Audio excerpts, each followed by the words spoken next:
Hello guys, and what do you think? Can Ukraine become a nuclear state again? This is the question that I often receive, but most importantly, this is the question that I often asked myself and try to shape my attitudes.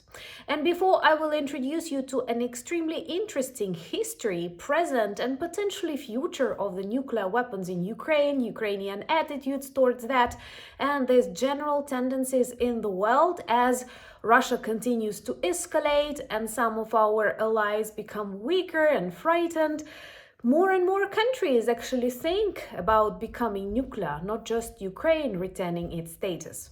And after I have watched all the videos, after I have read a lot of articles describing that period of the armament of Ukraine, I have come to a conclusion that if I were a president of Ukraine, I would definitely support the nuclear status of Ukraine again. And let me explain to you why I have come to this conclusion, and also let me know in comments below what is your opinion towards this very complex question, especially after you watch the whole video. And subscribe to join the community of this channel where I share of what is life like in Ukraine in times of the big war, the big Russian war.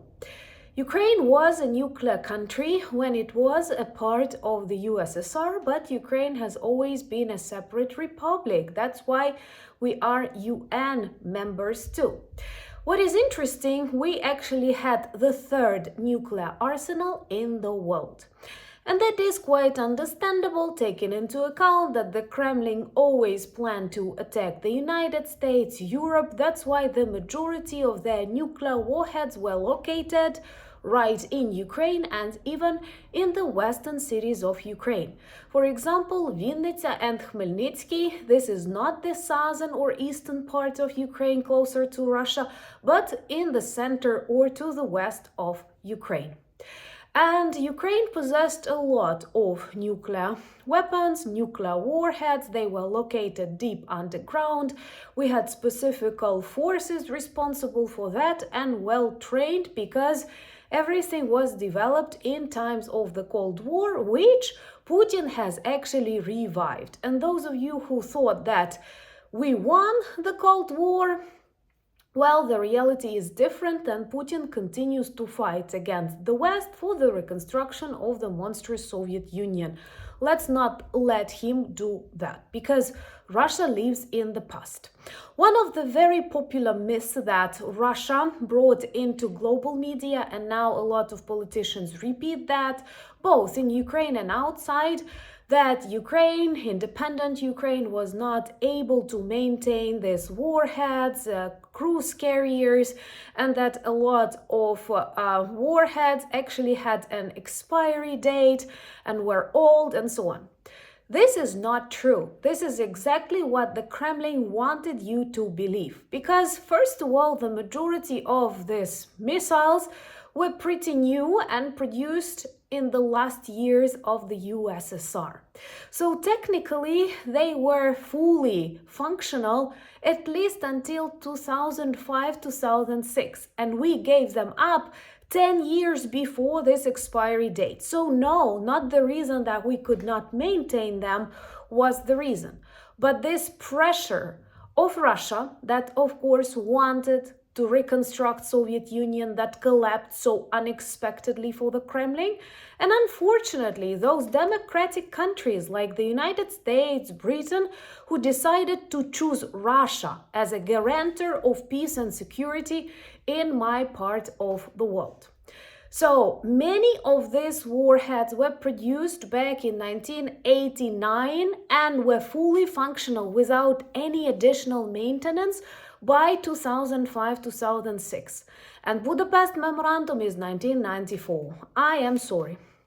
Another important thing is that all the nuclear weapons that Russia possesses are just the same. Actually, that is a part of the Ukrainian arsenal. These are not something new. And the world is afraid of that. It works as a deterrent. So why was it different for Ukraine? Many of these missiles that were located on the territory of Ukraine were able to travel 12,000 kilometers, and you can guess what were the potential targets.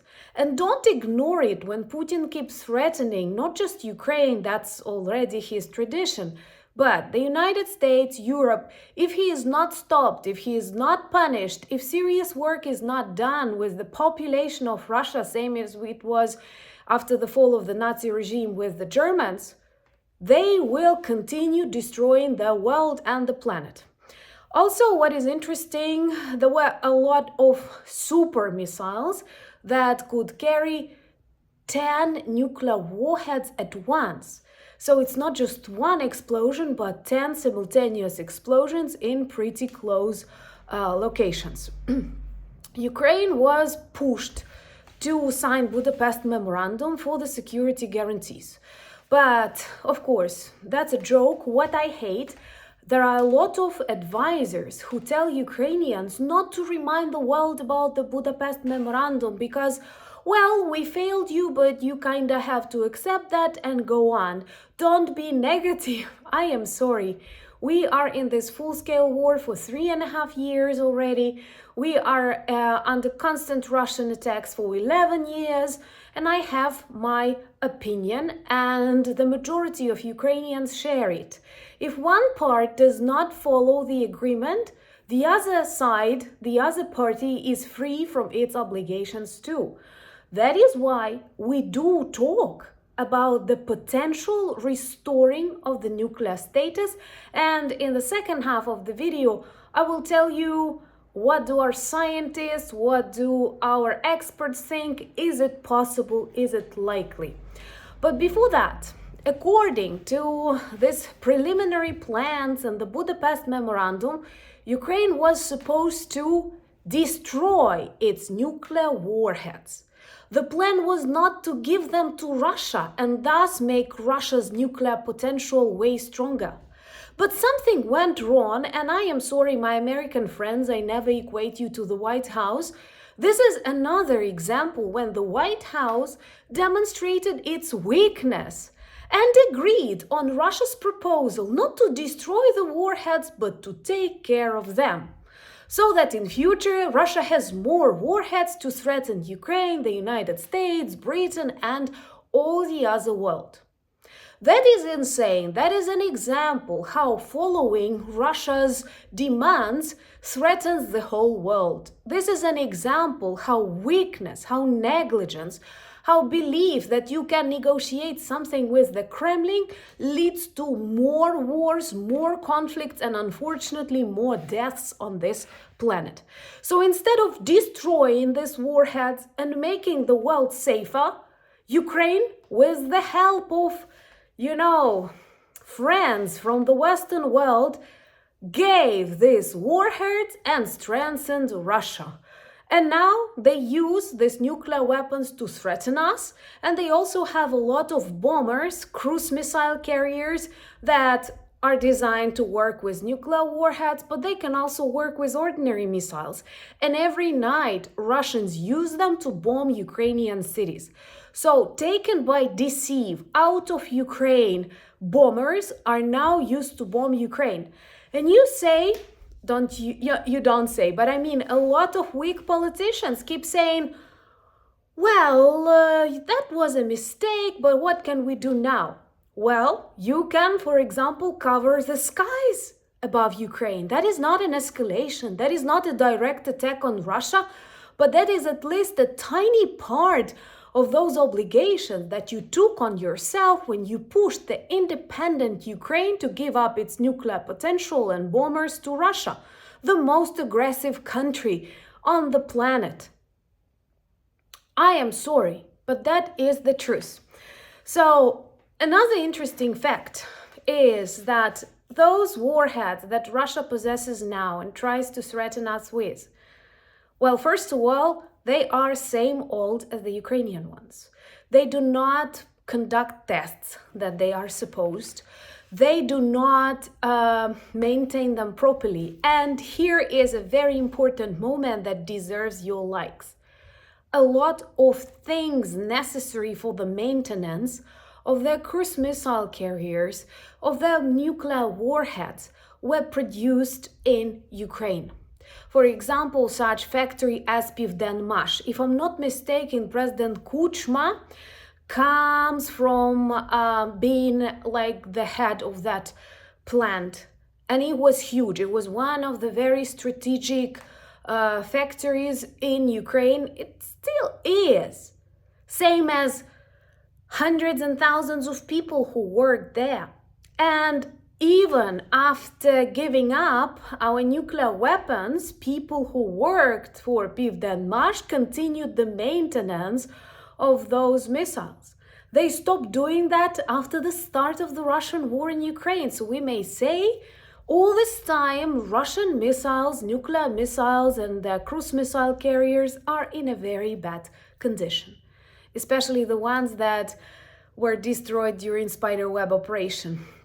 But in general, that is the truth, that the majority of nuclear weapons produced in the Soviet Union were developed and maintained by Ukrainians. And here we come to an important part of this video with an answer to a question: can Ukraine produce nuclear weapons? How likely is that? And so on. Remember to subscribe to demonstrate your solidarity with Ukraine, and please share these videos to inform more people about the truth of Russian aggression against us. Well, first of all, Ukrainians are peaceful people. And you all know we wanted to get rid of nuclear weapons, but in this just and honest world, where those who made us give up the weapons promised to guarantee our territorial integrity, independence, but later attacked us, and the rest of the group pretended nothing happened. So we consider different options, especially as this world is getting a more and more dangerous place. And trust me, many countries in the world also think about that. And here we come to one very important conclusion. The fact that the United States want to isolate themselves from the world order that they actually designed for such a long period of time after the Second World War. The world order that helped them also grow economically and become the leader of the free world. When they want to isolate themselves, it's pretty normal that those countries that relied on the US protection, or at least the fact that the United States will not fight against you, like Rubio congratulating Russia with the day of Russia and speaking about the future of Russia the way Russians want, that's disgusting. Or stopping sharing intelligence with allies, a lot of examples. So those countries that, for example, considered developing nuclear weapons, and I've heard about South Korea, I've heard about Taiwan. Did you know why they stopped doing that? Because they wanted America's security guarantees, and America didn't want them to have nuclear weapons, and they agreed that they do not develop and the United States protect them. But if they see, same as Ukraine, that now the United States, in the person of Donald Trump, because once again, I separate the good people of the United States from this chaotic White House.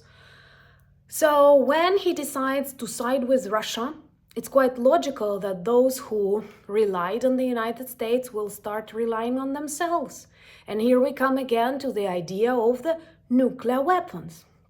To produce them, you need to possess uranium and plutonium, and they need to be enriched. Good news from the Ukrainian perspective, we have both. We have a lot of uranium in Ukraine, and we actually one of 10 countries that has this resources of uranium and plutonium. It can be found, for example, in the processed materials of nuclear power plants. And we have a lot of nuclear power plants in Ukraine. And we were the ones who also know how to enrich them. So just theoretically, you do understand that scientists who were involved in the production, they are still alive and they have their materials and knowledge, and they can share them with the future generations of Ukrainians. Also, we have the production facilities. I'm not saying we're working on that, but if the world keeps betraying each other, if alliances are not working, and you want to preserve your country and to protect some other countries, because trust me, I know I have a lot of good viewers from the Baltics. We worry for you, and you may need Ukrainian protection too. I loved it how your former Minister of Foreign Affairs said that he doesn't want NATO guarantees that much as he wants Ukraine's security guarantees, and we can provide that security guarantees to the Baltic, to Poland. Why not? So Ukraine has the resources, Ukraine has people. We may speak about the problem with carriers, because there are three kinds of carriers for nuclear missiles. These are bombers, missiles, and submarines. Well, we don't need submarines, that's expensive. And to some extent, like a surprising thing, it's not that difficult to develop missiles capable of targeting Russia. Because the ones that Soviet Union developed were really complex, because people wanted them to travel 12,000 kilometers. We don't need such. We like people in Australia. But our enemy that keeps destroying Ukrainian infrastructure is 1,000, 2,000, 3,000 kilometers away. And you know, we are working on Ukrainian long-range missiles. We've achieved a lot of success with our Neptune missiles. We have missile production facilities. And for a missile to travel 1,000 kilometers, like, you know, Moscow is less than 1,000 kilometers from the border with Ukraine. So it's not that unrealistic. By the way, there are also rumors about considering drones for that, because countries like North Korea spoke about the possibility to put nuclear warheads on a ship of a fisherman and swim to the shores of South Korea. That would not be very professional, but it would result in really bad things for the people of South Korea. So drones are not trustworthy in this case, but you see how quickly everything evolves. Just a year ago, we spoke about separate drones, and here we have marine drones, swarm drones, and spider web operations. So who knows what will happen in a year or two. So one of the things that we have to understand that